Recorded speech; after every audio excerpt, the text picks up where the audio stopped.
Hi, I finished reading A Thousand Splendid Suns by Khalid Hosseini. This book was recommended by a friend who actually said that this was better than The Kite Runner. And to me, that seemed like a tall order because Kite Runner was just visceral in a very, very beautiful way. Um, anyway, this book is actually the friendship between two women, an older woman, Mariam, and a younger one, Leila. Both are married to the same man, Rashid, and it's their life in Afghanistan.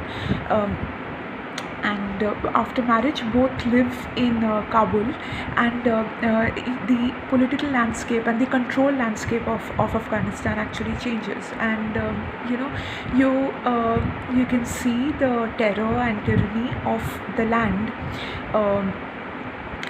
manifesting in the way the husband actually controls them, and there is the abuse and the beatings and all that, but there is also a very strong sense of entitlement, that these women can't escape, that there is no exit for them. So the book is about that, and what I found particularly beautiful in this book, as I had with the Kite Runner, is the very local way of seeing beauty about a place. So, for example, there is a description where the author has compared wet,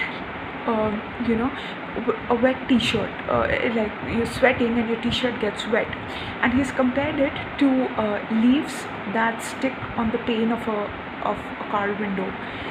It's very evocative like that, and the way Afghanistan, especially Kabul, and a couple of places around, like a place called Herat, another place in Pakistan where a lot of Afghans migrated to, called Murray.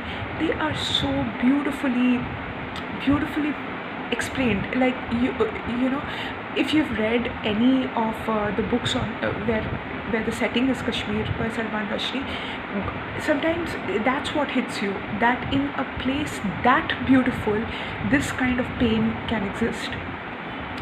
And the running theme of that book is of course pain, but a certain mobility that people actually have in the survival of that pain, which is fantastic.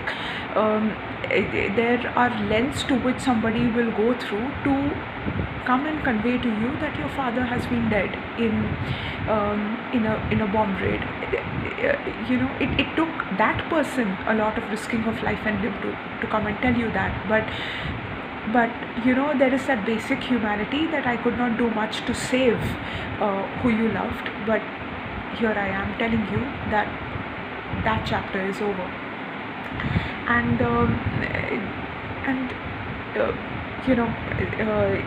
there is a love story, and there are characters who go to school, who grow up.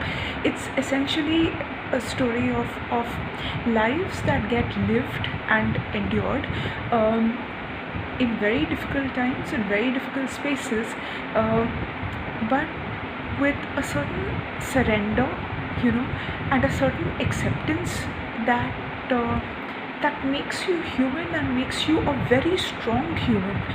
So I really love the book. In fact, I was picking up a novel after a really long time, and I'm very glad that my dry spell, so to speak, broke with this one. It was very emotional. I finished the book late last night, rather early this morning, and you really will pray for a better world, a calmer place, and just more peace, if for nothing else. But from what you've read, that these kids really deserve a fair chance.